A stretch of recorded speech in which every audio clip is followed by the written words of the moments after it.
Bienvenue dans cette nouvelle édition de l'Africa Tonight. Au sommaire, l'ancien ministre de la Jeunesse ivoirien Charles Blé Goudé sera-t-il jugé en Côte d'Ivoire ou à La Haye si toutefois un procès devait se tenir? Pour l'avocat de l'ancien ministre de la Justice ivoirienne a les moyens d'organiser une action contre son client. Redoubler d'efforts en matière de sensibilisation, c'est la promesse lancée par le président guinéen Alpha Condé pour lutter contre le virus Ebola. Le dernier bilan de l'Organisation mondiale de la santé fait état de plus de 3000 victimes.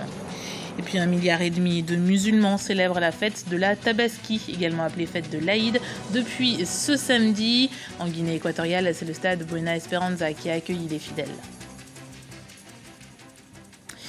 Quelques jours après l'audience de confirmation des charges de l'ancien ministre ivoirien Charles Blé Goudé face aux instances de la Cour pénale internationale, une question reste en suspens.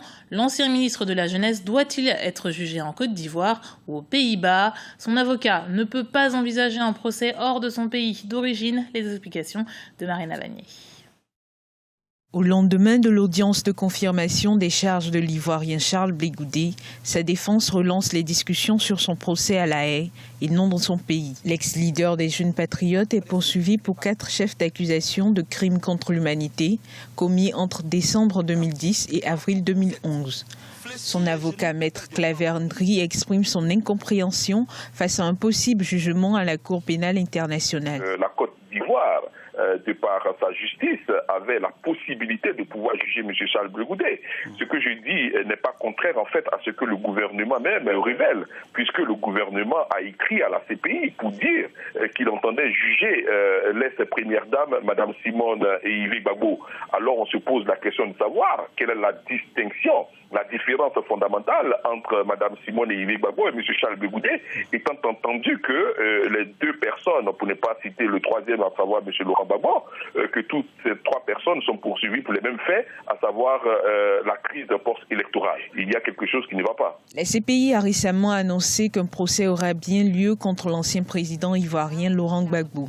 Le 29 septembre, la procureure Fatou Bensouda a rappelé que d'autres affaires pourraient être présentées devant la CPI sans traitement de faveur et quel que soit le bord ou l'appartenance des auteurs des crimes. Une façon de rappeler que la CPI n'est pas une tribune politique, mais un tribunal. Malheureusement, la politique est venue entrer dans le prétoire. Nous pensons que pour la paix en Côte d'Ivoire, il était important que la justice ivoirienne, qui connaît mieux le dossier, puisse juger ses propres enfants au lieu de les déporter sur d'autres cieux, afin que des juges qui ne sont pas à même de connaître véritablement nos réalités puissent connaître de leur sort. Il faudra attendre environ 2 mois pour savoir le sort de Blé Goudé devant la CPI. Si les juges décidaient de renvoi vers un procès, il est possible que l'on assiste à une audience commune Gbagbo-Blé Goudé devant la CPI, sachant que les actes d'accusation concernent les mêmes faits de la crise post-présidentielle, crise qui a fait au moins 3000 morts en Côte d'Ivoire.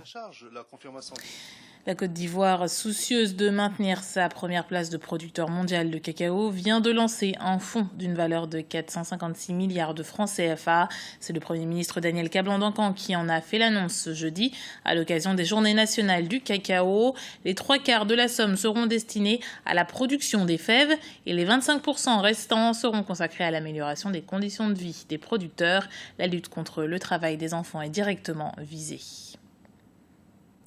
3439 morts, c'est le nombre de victimes du virus Ebola recensé en Afrique de l'Ouest par l'Organisation mondiale de la santé. La rapidité historique avec laquelle s'est propagée l'épidémie repérée il y a 7 mois a montré la fragilité des infrastructures sanitaires sur le continent. La question de la santé pour tous ainsi que la qualité des services est de plus en plus omniprésente. Anan Faro.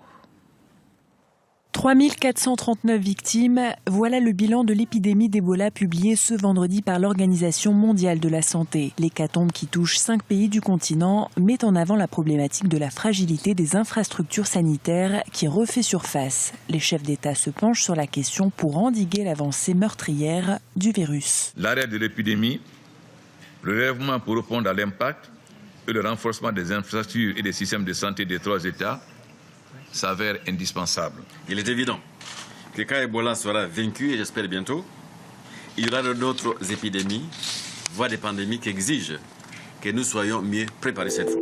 Assurer la gestion rapide des pandémies, c'est l'objectif affiché. Avant cela, l'absence de médecins spécialisés dans les services de santé reste préoccupante. Exemple au Burkina Faso, où exercent seulement 2500 médecins pour plus de 16 millions d'habitants. La cherté des services de santé est également un frein au développement du secteur. Les frais de consultation restent suffisamment élevés et je pense qu'il y a beaucoup d'efforts à faire au niveau du gouvernement pour permettre à la grande majorité de la population d'avoir cet accès à la santé. L'accès à la santé des populations, le pari n'est pas encore gagné par les gouvernements africains. Sur le continent, on compte seulement 2 médecins pour 10 000 habitants, mais les progrès sont considérables. Le taux de mortalité infantile a diminué, passant de 220 à 45 décès pour 1000 naissances. Et la Guinée, foyer de la maladie, place la lutte contre l'épidémie au centre de ses priorités. Face à la presse, le président Alpha Condé a annoncé déclarer la guerre à la fièvre hémorragique qui incarne, selon lui, une menace pour la paix et la sécurité nationale. Reportage de Mohamed Lamine Solano, notre correspondant en Guinée. Le président guinéen déclare la riposte à l'épidémie d'Ebola comme une urgence nationale. La Guinée en guerre contre Ebola, ce sont les propres mots d'Alpha Condé. Le numéro 1 guinéen manifeste sa détermination à freiner la propagation de l'épidémie d'Ebola, alors que le nombre de décès dus au virus dépasse à ce jour la barre des 700 personnes en Guinée. Mon seul objectif aujourd'hui, jusqu'à ce que cette maladie finisse, je n'ai pas d'autre calendrier, ni rien d'autre que la lutte contre l'Ebola. Donc, notre rôle aujourd'hui, c'est la sensibilisation. Tout ce qui doit passer à la télévision doit être traduit dans les langues, systématiquement expliqué dans toutes les langues nationales. Comment voulez-vous que 70% de la population ne parle pas français? Si vous les expliquez dans les langues nationales, comment ils vont savoir? Le président guinéen souhaite une meilleure implication des médias dans la sensibilisation des populations. Un nouveau plan stratégique de communication sur l'épidémie d'Ebola est élaboré par les autorités sanitaires du pays. Il prévoit par exemple la mise en place de 13 centres de transit et 3 centres de traitement selon les données épidémiologiques pour la prise en charge des cas. Un système de prévention des infections est mis en place dans les structures sanitaires pour un renforcement de la surveillance des cas avérés. Le facteur communication est très pris au sérieux par les autorités. La plupart des réticences constatées dans certaines préfectures où on a les nouveaux cas sont dues à des déficits de communication et de rumeurs qui circulent dans ces localités. C'est pour cela que nous voulons mettre un accent sur la communication de proximité au niveau de ces villages afin qu'ils aient la bonne information et pour qu'ils adhèrent à nos différentes interventions. Et nous sommes sûrs qu'avec leur participation et leur contribution à plein gré, nous pourrons arriver à contrôler la maladie dans ces localités. Le président guinéen Alpha Condé annonce l'installation prochainement d'un hôpital militaire français à Macinta, au sud du pays. Doté d'un laboratoire pour les analyses biologiques, il comportera 50 lits et sera géré par la Croix-Rouge, avec un important soutien de l'État. Le troisième acte des négociations intermaliennes débutera le 15 octobre à Alger. C'est le ministre malien des Affaires étrangères, Abdoulaye Diop, qui en a fait l'annonce ce samedi. L'issue espérée de ces négociations est un accord global et définitif. Le ministre a également plaidé pour une mission conjointe de la communauté internationale pour faire régner la paix dans le nord du Mali, toujours en proie à des actes terroristes. Le monde musulman est en liesse depuis samedi 4 octobre. L'Aïd el-Kébir, également appelée fête de la Tabaski, est célébrée sur le continent et dans le monde entier.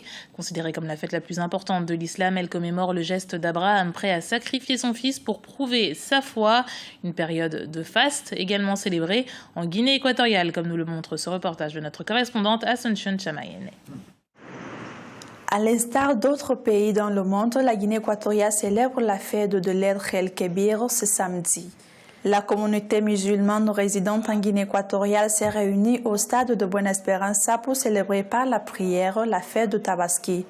Une fête qui représente pour les musulmans non seulement la fin du rang de pèlerinage à la Mecque, mais aussi la soumission du prophète Abraham à Dieu. Ça a commencé depuis notre prophète Abraham, qui voulait sacrifier son fils et qu'Allah a échangé par un mouton. Et ce qui fait qu'aujourd'hui, maintenant, le deuxième jour le jour de Arafat, on sacrifie le mouton. Après la prière, la fête continue. Les fidèles qui en ont les possibilités économiques sacrifient un mouton pour commémorer le sacrifice d'Abraham et ensuite le partager soit en famille ou avec des amis comme un signe de fraternité et d'humanité également.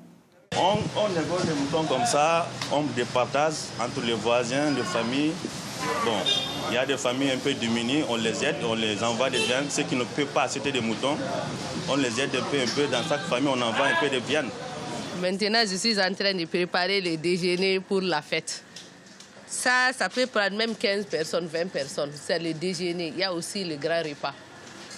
Comme vous le voyez, ça se passe en famille, tout le monde, les parents, les amis. Selon les musulmans, la fête de Tabaski ou fête de l'Aïd el-Kébir est l'événement le plus important de l'islam. Au cours de celle-ci, le musulman renouvelle en permanence sa soumission à Dieu à travers des moments de prière, de communion, de retrouvailles et de pardon. C'était le journal de la rédaction. Merci de l'avoir suivi. Retrouvez dans un instant une nouvelle édition de l'Africa Tonight sur Africa 24.